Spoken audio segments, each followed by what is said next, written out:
back in. Today we're discussing our 2025 league winners for the upcoming fantasy season. So let's go ahead and get right into it. And first things first, I want to talk about what makes a league winner because this is a topic that is widely discussed every year with videos and over on Twitter. And so everybody has an opinion on who their league winners are for the season, but I don't think anybody really defines it, or most people don't. And I wanted to at least do that really quickly of what characteristics we are really looking for when it comes to league winning type players. And I think the first one that comes to mind are players that just have that legendary, that nuclear type season where they just outscore the field, at their respective position, and they become like a cheat code. Think Christian McCaffrey in 2023 or Cooper Kupp in 2021 when he scored 25 fantasy points per game. Like having those players, puts you in such a position that is, as long as you drafted decently the rest of your team, that you likely made it to the fantasy playoffs, and even more so maybe to the fantasy championship. So, but number two for me, I think that really goes into it are the fantasy playoffs, right? Right when it mattered the most, the guys that just went off in the fantasy playoffs that carried you to that championship. We all have those memories of players that did that for us, whether they were a little more obscure names or some of the stars, right? Think Brian Thomas Jr. or Jonathan Taylor last year, who did some of that, who really carried the load. Even someone like Jalen McMillan, who, over the final 4 weeks of the season scored 6 touchdowns and really helped carry people. I mean, if you look at last year's league winners, of players that were rostered in 15 or more percent of leagues, you had Joe Burrow, Baker Mayfield, Jay Daniels, and Lamar Jackson were the four quarterbacks the majority of people had on their teams. At running back, you had Saquon Barkley. I already mentioned Jonathan Taylor. You had Bucky Irving, Jameer Gibbs, Bijan Robinson, Chuba, Chase Brown, and Derrick Henry. And then at wide receiver, I already mentioned Jalen McMillan. He was actually the highest at 23%.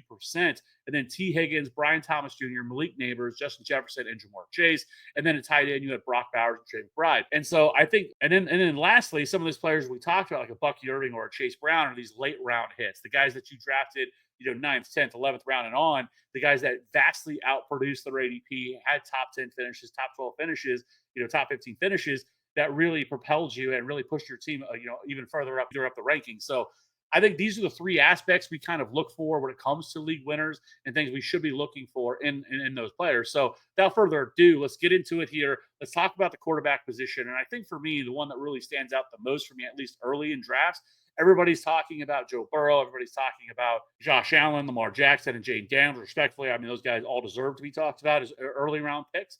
But I think another player that doesn't get as much hype and maybe a little bit more hate, I think, is Jalen Hurts. And I think for me, I think he can be that guy. He's currently the QB4, 40th overall. Now, he only averaged 24 pass attempts per game. They were 32nd pace of play last year, 2,900 passing yards and 18 touchdowns. But he still averaged 21.3 fantasy points per game last year. And that was because he scored 14 rushing touchdowns and had 630 rushing yards. His 10 carries per game and 47 red zone touches really propelled him to where you wanted him to go.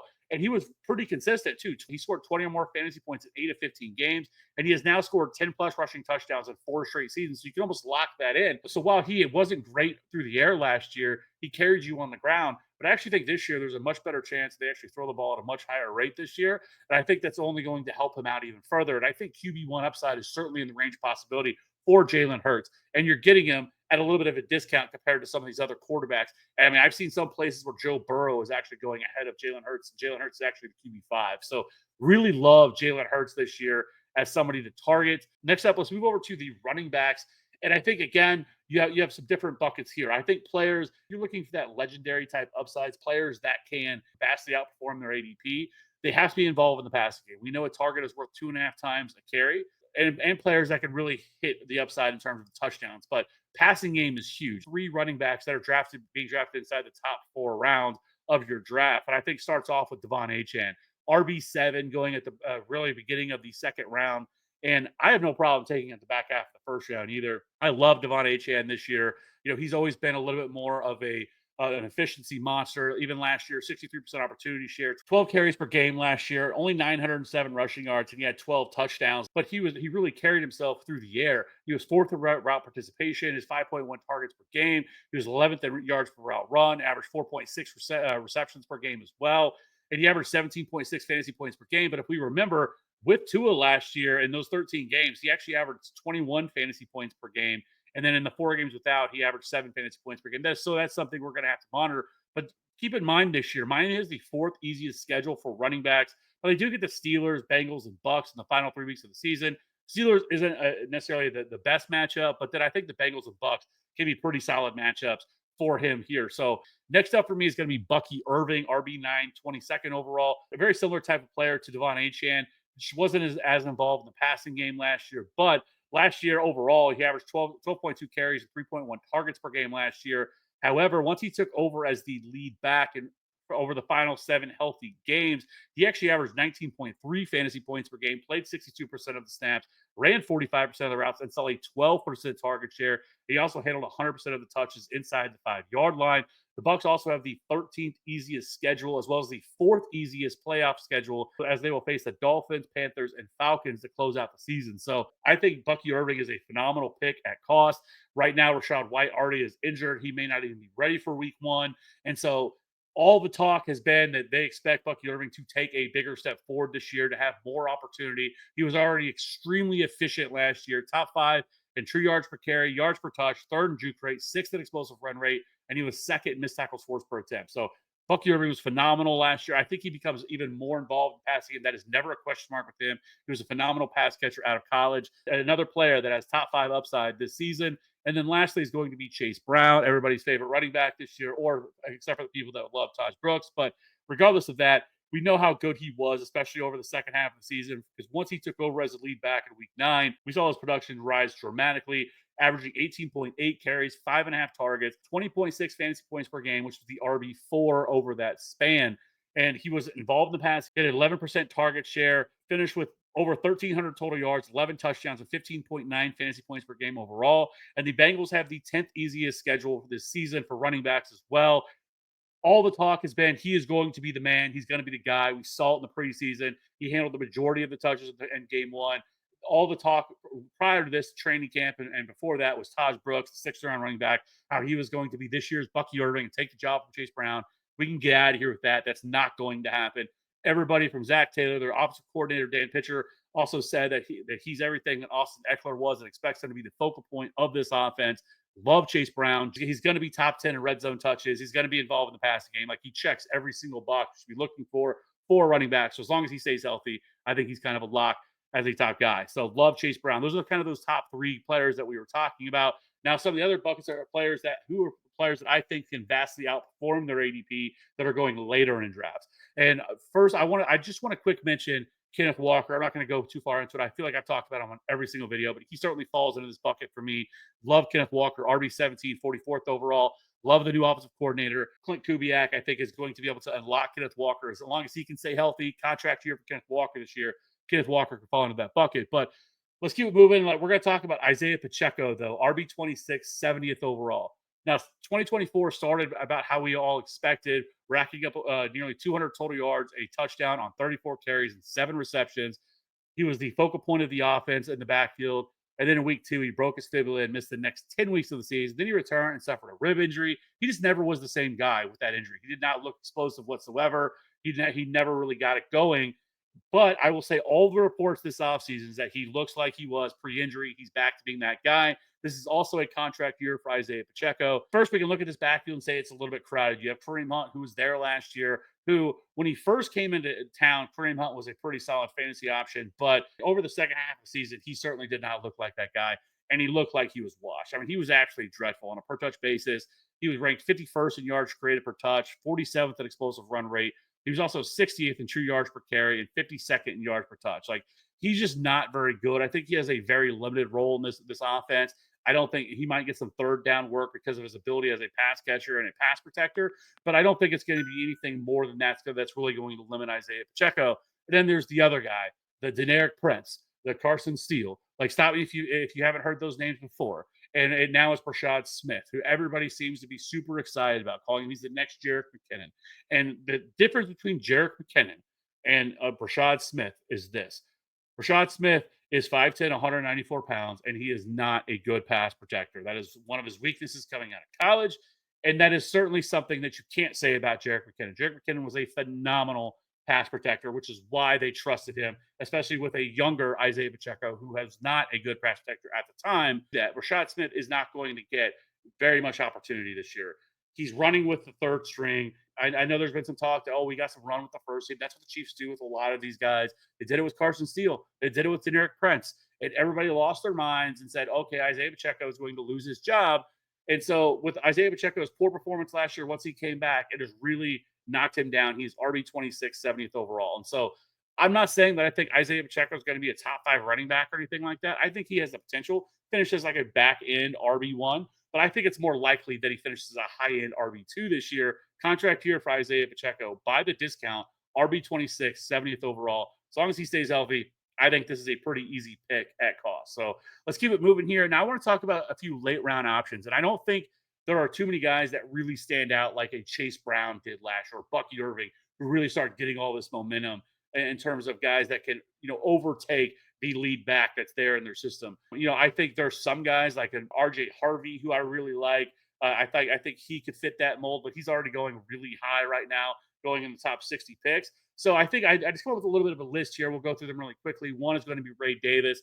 James Cook is in the process of holding in, with his injury that he has, where he's trying to get a new contract. But if we saw Ray Davis last year, if this extends, or if Ray Davis just outright kind of takes this job and takes over, because James Cook has never been like a 70-80% opportunity share guy. If Ray Davis can improve on what he did last year, because we saw him last year in the 2 games without James Cook, he was a top 15 running back in both of those weeks. So Ray Davis is somebody that I definitely want to take some shots on here later in my drafts. And then next up is going to be Jordan Mason, who has moved over to the Minnesota Vikings. Last year, 789 rushing yards, 3 touchdowns, 9.6 fantasy points per game. Obviously wasn't great, but he was a top 12 running back over the first 4 weeks of the season. And then he pretty much lost his job after that. Chris McCaffrey came back and stuff like that. And then he got hurt. And so, but remember, in Minnesota, this is a revamped offensive line. This is going to be an easy top 10 offensive line this year. But Jordan Mason last year was still top 10 explosive run rate, juke rate, and he was top 24 missed tackle force per attempt. Aaron Jones is entering age 31 and is coming off one of his highest workloads of his career. There's been talk this year that they want to limit him some. And I think Jordan Mason is going to be the short yardage, goal line back, and could even do a little bit more of a role here from Aaron Jones. So I like Jordan Mason as another option here, especially if something were to happen to Aaron Jones, especially being that he's almost 32 years old. So Braylon Allen is another name. Allen flashed last year on limited opportunities. We have all this stuff going on with Brees Hall. I know we kind of get this sometimes, like maybe he gets traded. There's some rumors going around. Maybe he goes to the Cowboys or something like that. I doubt that happens, at least the start of the season. But either way, we have seen, head coach Aaron Glenn and offensive coordinator Tanner Engelstrand have both said that they really want to be a 2-back system. Both those guys come from Detroit, where they had Dave Montgomery and Jahmyr Gibbs. But I do think there's a real shot here that Braylon Allen is going to be a pretty heavy part of this offense and see, 10 to 12 touches per game, get some goal line work. So Braylon Allen's another guy that I want to have some options on. And then here's a little bit of a long shot, but I'm going to go with Dameon Pierce here from the Houston Texans.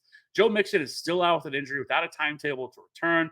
Nick Chubb is washed at this point. I know I love Nick Chubb just as much as the next guy, but I just think he's washed. Now, I think Woody Marks is definitely going to be involved as a pass catcher out of this backfield who they just drafted out of USC. But Dameon Pierce, I think, is interesting because of new offensive coordinator Nick Caley. His man gap scheme that he runs, I think, is better suited for Dameon Pierce. And so I think Dameon Pierce could be a sneaky option here, especially early in the season. He's finally back from injury. We saw some explosiveness out of last year. We saw him his rookie season. I'm not saying that you have to go all in on this, but certainly somebody that we can monitor and could end up being somebody that is a pretty big focal point if Joe Mixon just can't get right this year and continually suffers from injuries. So I really like Dameon Pierce as kind of like that late round option here to add, and or at the very least, somebody to keep in mind. Now, anyways, let's keep it moving here and let's move over to the wide receiver position. We're going to start with Nico Collins, wide receiver 7, 14th overall. Now, last season, he had 8.3 targets with a 25% target share. He averaged 17.6 fantasy points. He was the wide receiver 8. He was third in yards per route run. He's obviously a dynamic, excellent after the catch. He was wide receiver 2, though, over the first 5 weeks of the season until he suffered a hamstring strain that forced him to miss 5 weeks.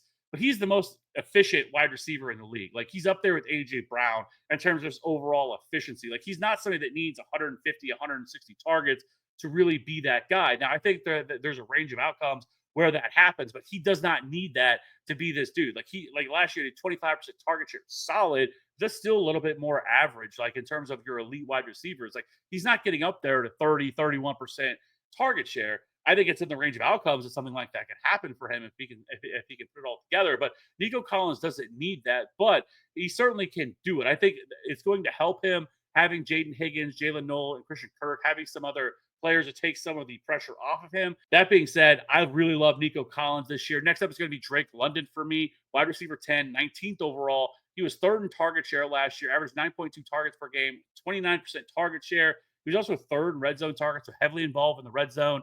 100 catches, 1,200 receiving yards, and 9 touchdowns. He averaged 16.5 fantasy points per game, but he was actually had 20 expected fantasy points per game, which would have made him the wide receiver 6 last year. 10th in yards per route run, 7th in route win rate. Now, we all know that Kirk Cousins was the quarterback for the majority of the season, and he was absolutely dreadful last year.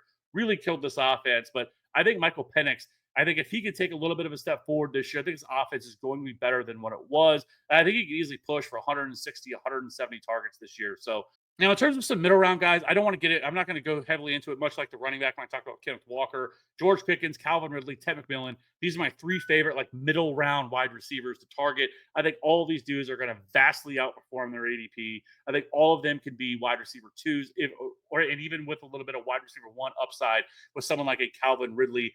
I think all 3 of these dudes fit that bill in terms of those players, but I didn't want to go too far into them. I've just talked about them recently, and again, didn't want to waste people's time that watch this channel. So let's keep it moving here. We're going to move over to somebody that I think some people might have a little bit of pushback, but I like Jalen Waddle this year, wide receiver 32, 75th overall. He's coming off his worst season as in the league, averaged only 5.5 targets per game last year with a 16% target share. He finished with 744 receiving yards and 2 touchdowns. And I get it. There's not a lot to be excited about it coming off that season. But prior to 2024, he has finished as a wide receiver 21, 14, and 12. Waddle in 2023 was 8th in yards per route run, 15th in yards per team pass with a 25% target share. And I do think things are going to be a lot more streamlined this year now that Jonnu Smith is gone, who saw 111 targets last year.